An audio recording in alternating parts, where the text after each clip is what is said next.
नमस्कार दोस्तों, आज हम हिंदी का तीसरा सीरीज लेकर के आए हैं। ये तीसरा सीरीज पूर्णतः आपके समास पर आधारित है। समास पर आधारित है।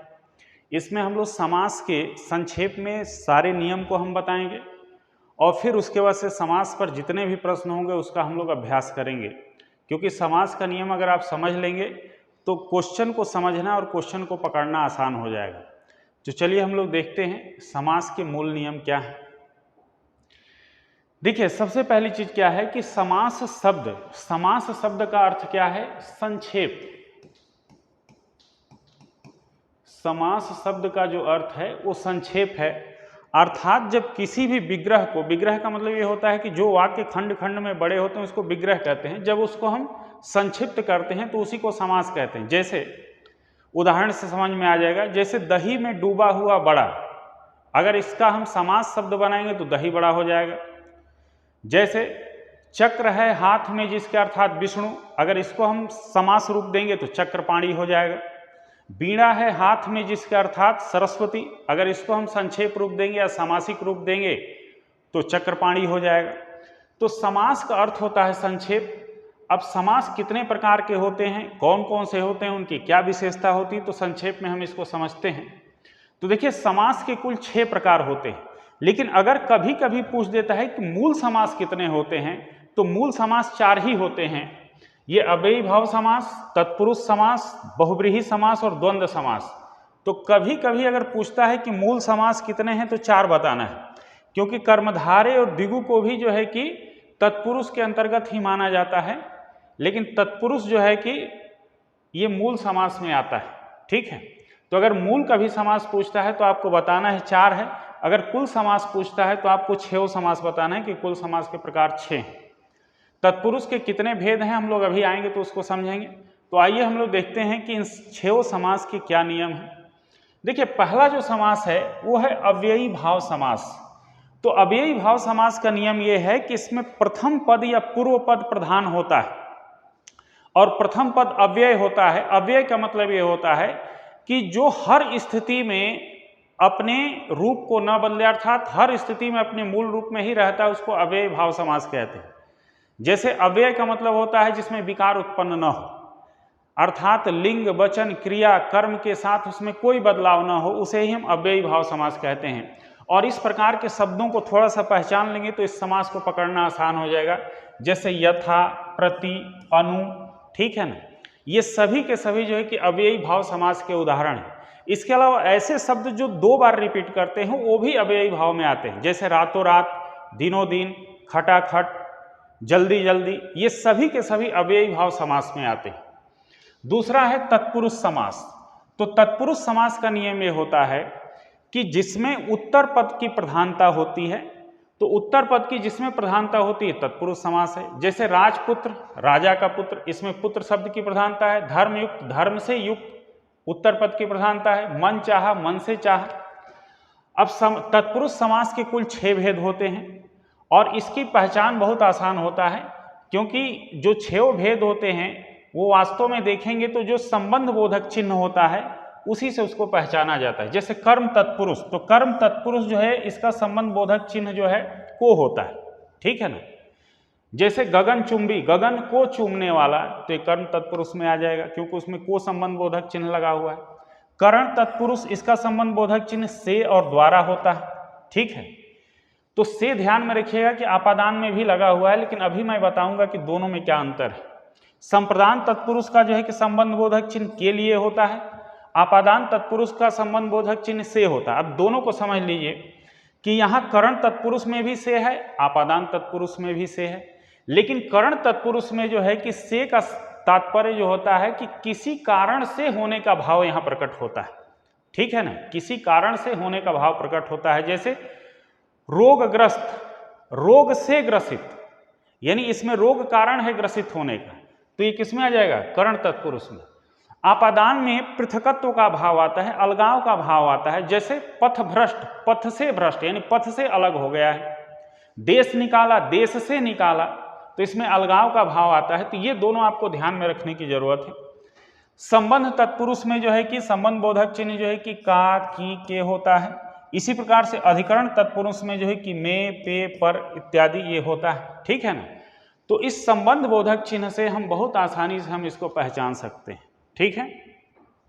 कर्मधारय तत्पुरुष की क्या विशेषता होती है, कर्मधारय तत्पुरुष कह सकते हैं या कर्मधारय समास भी कह सकते हैं।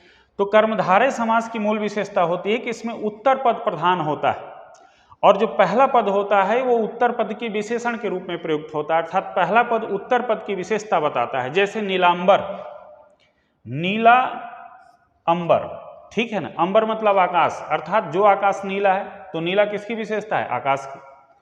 नील कमल यानी जो कमल नीला है, तो नीला किसकी विशेषता है, कमल की।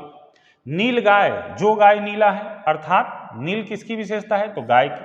तो ये ध्यान में रखना है कि जिसमें उत्तर पद प्रधान हो और प्रथम पद जो है वो विशेषण के रूप में प्रयुक्त होता हो, वही जो है कि कर्मधारय समास कहलाता है। नेक्स्ट है द्विगु समास। तो द्विगु समास की खास विशेषता ये होती है कि जिसमें प्रथम पद संख्यावाची होता है, जिसमें प्रथम पद संख्यावाची होता है लेकिन उसका भाव किसी तीसरे को प्रकट नहीं होता है, ये ध्यान में रखना है। क्योंकि बहुब्रीहि समास में भी जो है कि प्रथम पद, जैसे दशानन, 10 संख्या है, लेकिन दशानन जो है ये सीधे भाव प्रकट कर रहा है किसी दूसरे को। यही बेसिक अंतर है द्विगु और द्वंद्व में, द्विगु और बहुब्रीहि में। तो द्विगु समास का मूल नियम यह है कि इसमें प्रथम पद संख्यावाची होता है। जैसे देखिए पंचवटी, 5 वटियों का समूह, तिराहा, 3 राहों का समूह, त्रिभुज, 3 भुजाओं का समूह। इसी प्रकार से बहुब्रीहि समास। तो बहुब्रीहि समास उस समास को कहते हैं जिसमें पहला और दूसरा दोनों पद प्रधान नहीं होते हैं, बल्कि किसी तीसरे पद को भाव चला जाता है, ठीक है ना। यानी इसकी खास विशेषता यही होती है कि इसमें दोनों में से कोई पद प्रधान नहीं होता है। अब चूंकि इसका उदाहरण थोड़ा सा नीचे टाइप हो गया है तो उसको हम एरो लगा के दिखा रहे हैं। जैसे दशानन, 10 है आनंद जिसके, अब 10 है आनंद, दोनों शब्द है, दोनों पद है, लेकिन 10 है आनंद जिसका, अर्थात रावण ही होगा। चक्रपाणी, चक्र है हाथ में जिसके, अर्थात भगवान विष्णु। वीणापाणी, वीणा है हाथ में जिसके, अर्थात माता सरस्वती। तो इसमें आप देखेंगे कि इन तीनों ही शब्दों में दोनों पद में से किसी की प्रधानता नहीं है, बल्कि किसी तीसरे अन्य पद की प्रधानता साबित हो रही है। तो ये बहुब्रीहि समास की मूल पहचान होती है। द्वंद्व समास का मतलब ये होता है कि जिसमें दोनों पद प्रधान होता है। जैसे अब इसका उदाहरण यहां देख लीजिए, जैसे भाई बहन, इसमें दोनों पद प्रधान है। दिन रात, दोनों पद प्रधान है। माता पिता, दोनों पद प्रधान है, ठीक है। तो मैं संक्षेप में इस पूरे समास के नियम को समझा दिया हूं। अब जो क्वेश्चन हम लोग प्रैक्टिस करेंगे वो बहुत आसानी से आप पकड़ लेंगे। चलिए प्रश्न पे आते हैं।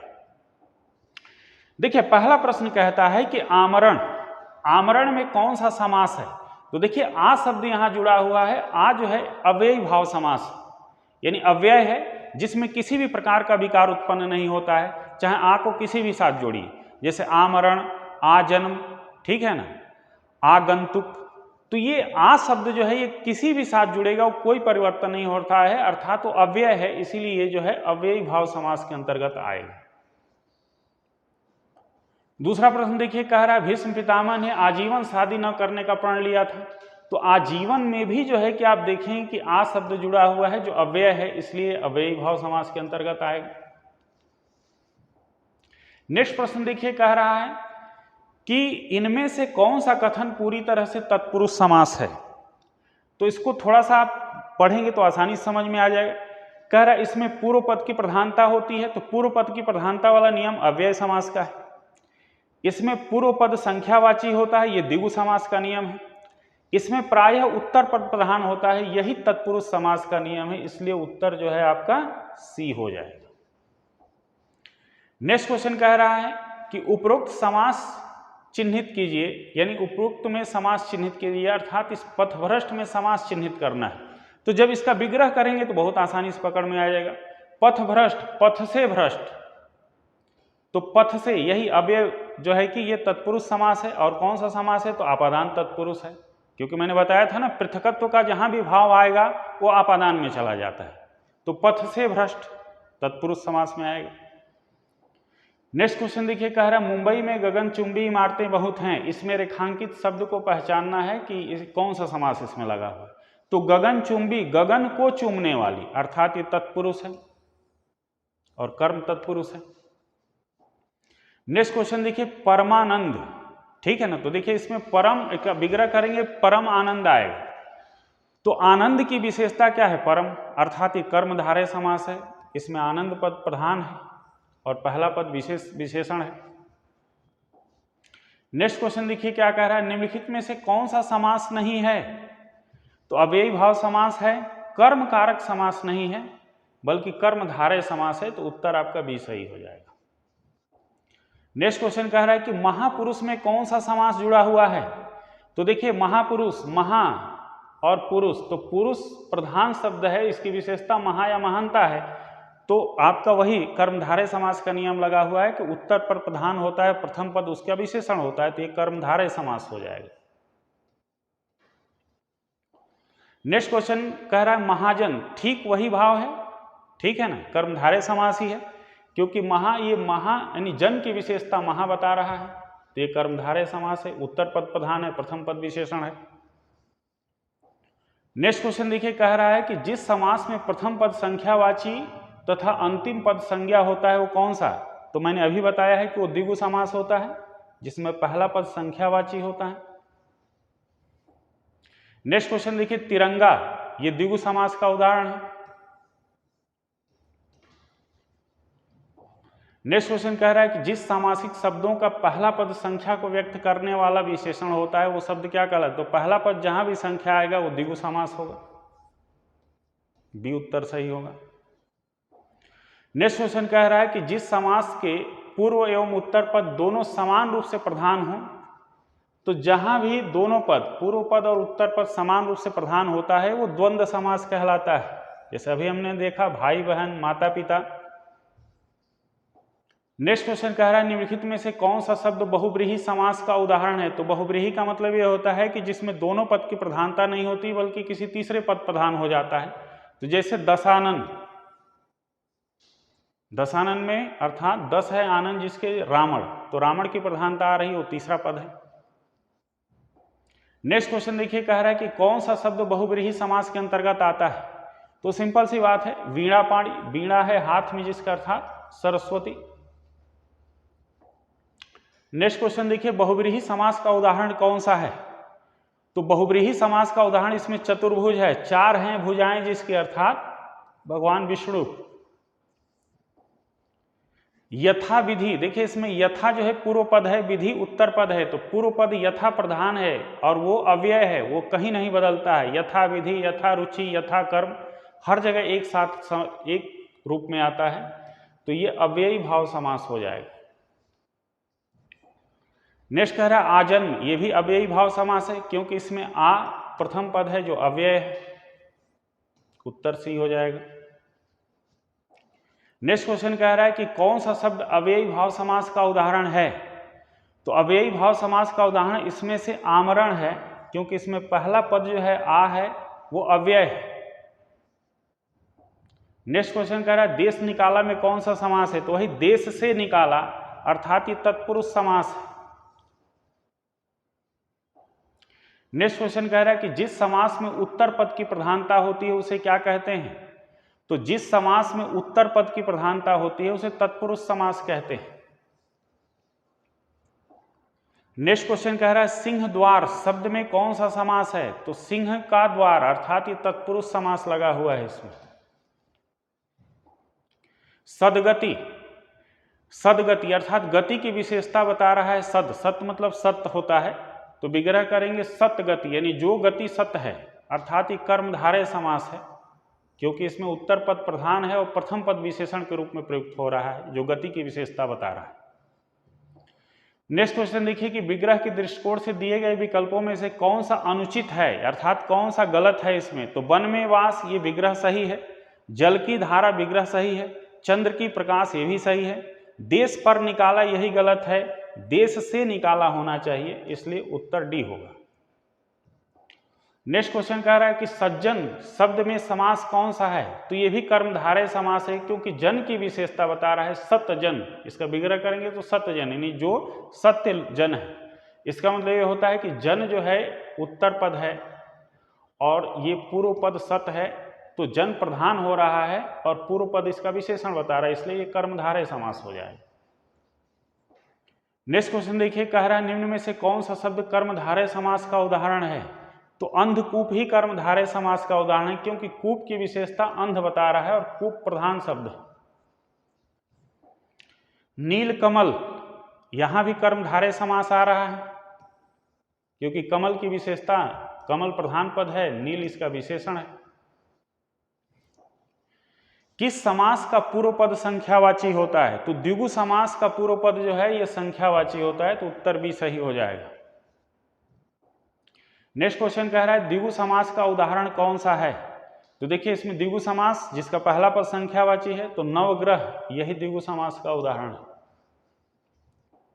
नेक्स्ट क्वेश्चन कह रहा है कि किस समास में दोनों शब्दों की प्रधानता होती है, उसे क्या कहते हैं? तो सिंपल सी बात है कि जिसमें दोनों पद प्रधान होते हैं वो द्वंद्व समास होता है, जैसे माता पिता, भाई बहन। नेक्स्ट क्वेश्चन कह रहे हैं निम्नलिखित में से द्वंद्व समास का शब्द कौन सा है? तो देखिए आजकल यही द्वंद्व समास, क्योंकि इसमें दोनों पद प्रधान है, आज भी प्रधान है, कल भी प्रधान है। रातों रात ये कौन सा हो जाएगा? रातों रात मैंने अभी बताया ये अव्ययी समास हो जाएगा, यानी ठीक है ना, दिनों दिन ये भी वही समास होगा। वीर पुरुष ये कर्मधारय हो जाएगा, तो उत्तर ए सही होगा। नेक्स्ट क्वेश्चन कह रहा है मृत्युंजय पद में कौन सा समास है? तो मृत्युंजय का अर्थ होता है मृत्यु पर विजय जिसने प्राप्त कर लिया, अर्थात भगवान शिव, ये बहुव्रीहि समास है। और महामृत्युंजय जब आप जानते हैं शिव को ही समर्पित है। पतझड़, पतझड़ जो है ये कर्मधारय समास है। यथारुचि ये भी अव्ययी भाव समास है, क्योंकि यथा जो है अव्यय है, प्रथम पद ही प्रधान है। नेक्स्ट क्वेश्चन देखिए, कह रहा है कि जिस समास के दोनों ही पद प्रधान हो उसे क्या कहते हैं? तो द्वंद्व समास कहते हैं। जिसमें दोनों पद की प्रधानता होती है उसे द्वंद्व समास कहा जाता है। नेक्स्ट क्वेश्चन कह रहा है दशानन शब्द में कौन सा समास लगा हुआ है? तो ये बहुव्रीहि समास है। दस है आनंद जिसके अर्थात रावण, इसमें तीसरे पद की प्रधानता आ जा रही है। बैलगाड़ी, बैल का गाड़ी अर्थात ये जो है तत्पुरुष समास है। यथाशीघ्र ये अव्यय लगा हुआ है, यथा ये अव्ययी भाव समास होता है, प्रथम पद ही प्रधान है। समास का शाब्दिक अर्थ क्या होता है? तो समास का शाब्दिक अर्थ संक्षेप होता है, जिसको मैंने पहले ही व्याख्या करने के दौरान समझाया था। यथाशक्ति में कौन सा समास है? तो यथाशक्ति में भी अव्ययी भाव समास लगा हुआ है, प्रथम पद अव्यय है, प्रधान भी है।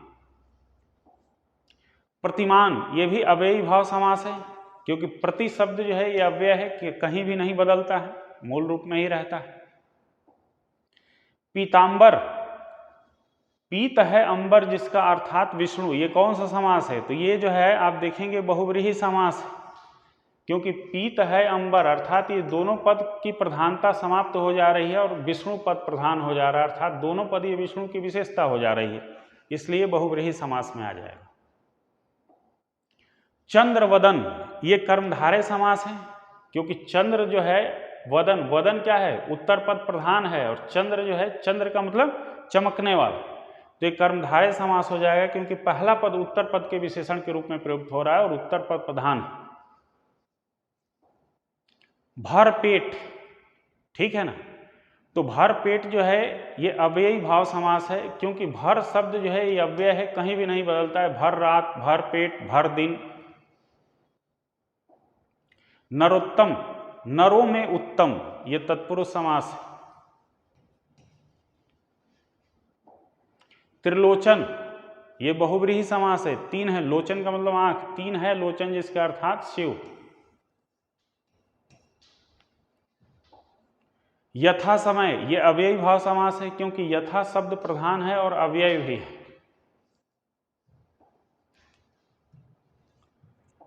इसका उत्तर ए हो जाएगा 147 का। नेक्स्ट क्वेश्चन देखिए, कह रहा है निम्नलिखित में से कौन तत्पुरुष समास का उदाहरण नहीं है? तो तत्पुरुष समास का उदाहरण जो है आजन्म नहीं होगा, क्योंकि अव्ययी भाव समास है। नेक्स्ट क्वेश्चन देखिए, वज्रपाणी शब्द में कौन सा समास है? तो ये बहुव्रीहि समास है, क्योंकि इसका विच्छेद करेंगे तो वज्र है पाणी, पाणी मतलब हाथ होता है, वज्र है हाथ में जिसके अर्थात इंद्र, तो ये दोनों पद अप्रधान हो जा रहा है और इंद्र जो है तीसरा पद है वो प्रधान हो जा रहा है, तो ये बहुव्रीहि समास का उदाहरण है। और नेक्स्ट देखिए पंचवटी। पंचवटी ये द्विगु समास है, क्योंकि 5 वटी का समूह जो है पंचवटी, अर्थात पहला पद संख्यावाची। तो दोस्तों ये जो था हमारा समास का सीरीज था। हमें उम्मीद है कि ये ज़्यादा से ज़्यादा आपको फ़ायदा करेगा, और इसको अगर बार बार देखेंगे तो आपका समाज से जुड़ा हुआ सारा समस्या का समाधान हो जाएगा। अगर ये वीडियो अच्छा लगे तो कमेंट करके बताइए, अगर कोई सुझाव हो तो भी कमेंट करके बताइए, अगर कुछ इसमें गड़बड़ हुआ हो या बुरा लगा हो तो वो भी बताइए, हम अगले वीडियो में सुधार करने का प्रयास करेंगे। धन्यवाद।